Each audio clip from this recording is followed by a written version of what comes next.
Endi 124 qismga keldik. Kesik konus. Kesik konus asosining radiuslari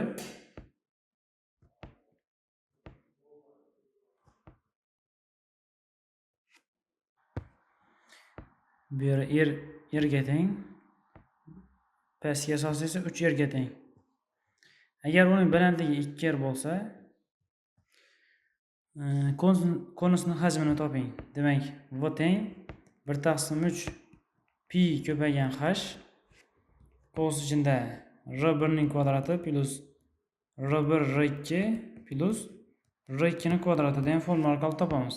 V teng 1/3 pi ko'paygan h deganimiz 2r. r1 deganimiz r ga teng. R kvadrat plus r ko'paygan 3r plus 9r kvadrat.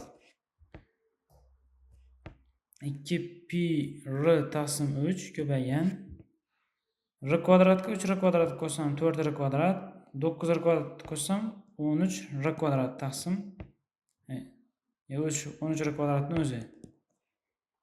Soddalashtiradigan bo'lsam 26 pi r kub taqsim 3 degan javob chiqadi ekan. Ikkinchi, kesik konusning asosining diametrlari demak, diametr 26 va 10 bo'lsa, balandligining radiusi 5, pastligining radiusi 13 chiqadi. Sababi shuni yarmina teng. Balandligi 6 bo'lsa, kesik konus yon sirti yuzi S yon sirti pi L r plus r2 degan formula orqali topiladi. S yon teng pi ko'paygan L ni topish uchun endi mana shu yerda trapeziya hosil etishimiz kerak. Ya'ni balandligi 10, pasti 26, yonboshlari L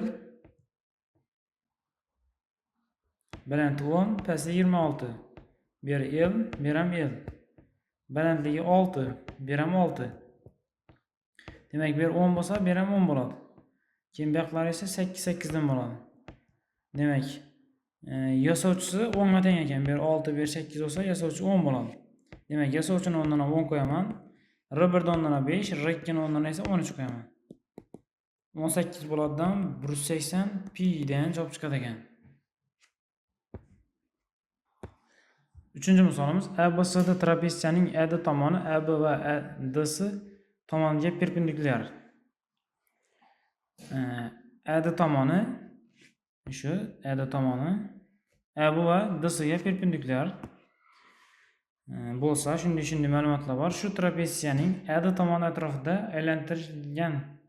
aylantirishdan hosil bo'lgan jism yuzasini hajmini so'rab qo'ydi. Shuni aylantirsak, bizlarda kesik konus hosil bo'ladi. Ya'ni shu aylanadi, shunday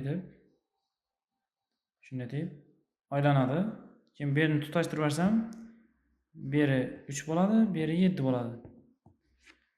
Demak, shu yerda yana endi hajm topish uchun 1/3 pi h r1 kvadrat r1 r2 plus r2 ning kvadrati degan formula orqali ishlaymiz. Bizlarda r1 r2 bor. H topsak, hajm topib bilamiz. Demak, shu yerda yana trapeziya chizib olishim kerak men. Bu yeri 6, bu yeri 14, bu yeri 5, bu yeri ham 5. Shunda 2 dona balandlik tushirsam, jami 14 ekan, bu yeri 6 bo'lsa, 14 dan 6 ni ayirsak 8, bu yeri 4, bu yeri 4 bo'ladi. Demak, mana balandligini topsam, 3 bo'ladi. Hashimiz 3. Demak, shuni o'rniga 3 qo'yamiz. 1/3 ko'paygan pi ko'paygan 3 r1 9 kvadrati ko'paygan 3 ko'paygan 7 plus 49. Shuni hisoblab qo'ysangizlar, hajm chiqadi. 4-chi. Kesik konus yuqori va pastki asoslar radiuslari 4 va 6. Ok qismining diagonallari o'zaro perpendikulyar.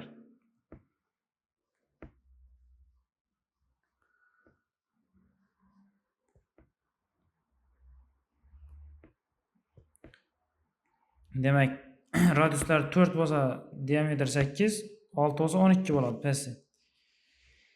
Shu trapeziyaning diagonallari o'zaro perpendikulyar deb turibdi-da, endi bir gap bilan. Bir 8, bir 12, bir L bo'lsa, shu diagonallari o'zaro perpendikulyar bo'lsa, kesik konusning hajmini toping deb qo'yibdi. Agarda shu trapeziyada diagonallar perpendikulyar bo'lsa, shu trapeziyaning yuzi L kvadrat teng h kvadrat degan formula bor edi. Shundan L kvadrat deganimiz 10 chiqadi hozir trapeziyada. Demak, h'imiz ham 10 chiqadi ekan shunda.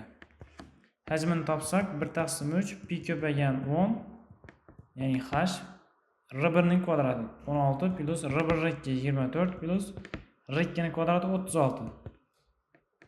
10 pi taqsim 3 24 ga 36 ni qo'shsam 60 76 bo'ladi ekan. Demak, 760 pi taqsim 3 degan javob chiqadi ekan hajmimiz. 5. Kesik konus asosining radiuslari 10, 16, yasovchisi eng katta esa katta asos tekisligi bilan 60 gradus tashkil qiladi.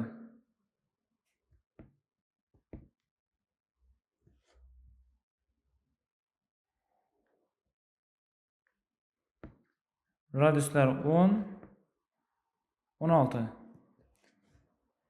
Yasovchisi esa katta asos tekislik bilan, ya'ni shu yerimiz 60 gradus tashkil qiladi ekan.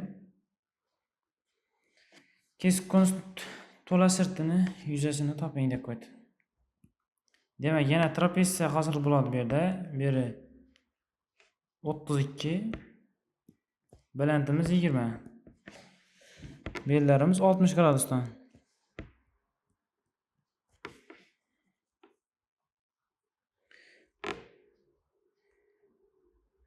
Endi shunga balandlik tushirib yuborsam 2 dona. Beri 20 bo'lsa, bellari 6 dan bo'ladi. Bir 90 gradus, bir 30 gradus bo'lsa, bir 12 bo'ladi. Ya'ni gipotenuzamiz 12 chiqadi. Beri 663 bo'ladi. Demak, bizlar balandligini topib oldik. S to'lani topish uchun S asos 1 ga S asos 2 ni qo'shib S yonni qo'shishimiz kerak edi. S asos 1 dani bu 100 pi chiqadi.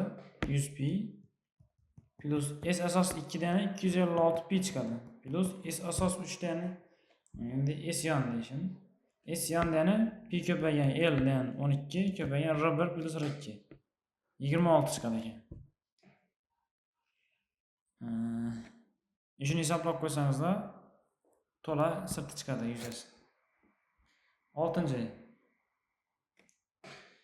Asoslarning radiuslari 12 va 8 ga, ok qismining diagonali 26 ga teng bo'lgan kesik konus yon sirti yuzasini toping.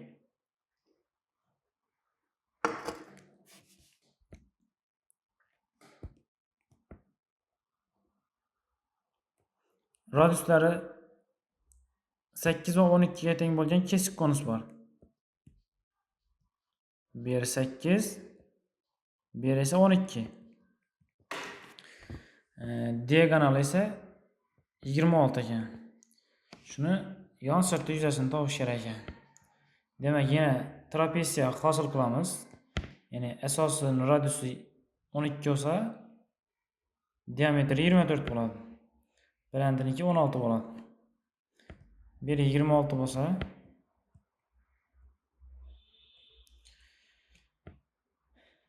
shu yerdan balandlik tushirsam, bu yerdan ham balandlik tushirsam, beri 16, beri 4, 24 dan 16 ni ayirsak, 4 dan 4 dan bo'lib qoladi. 8 dedimmi?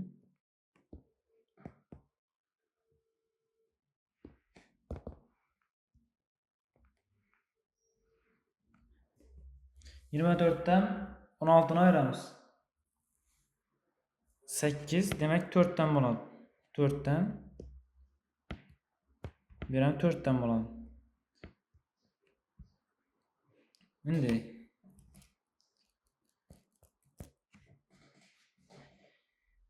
shu 24 ni o'chirib turaman. Shu nuqtadan shu yergacha bizlarda masofa necha bo'ladi? Ya'ni bu yer 4, bu yer 16 bo'lsa, jami 20 bo'ladi.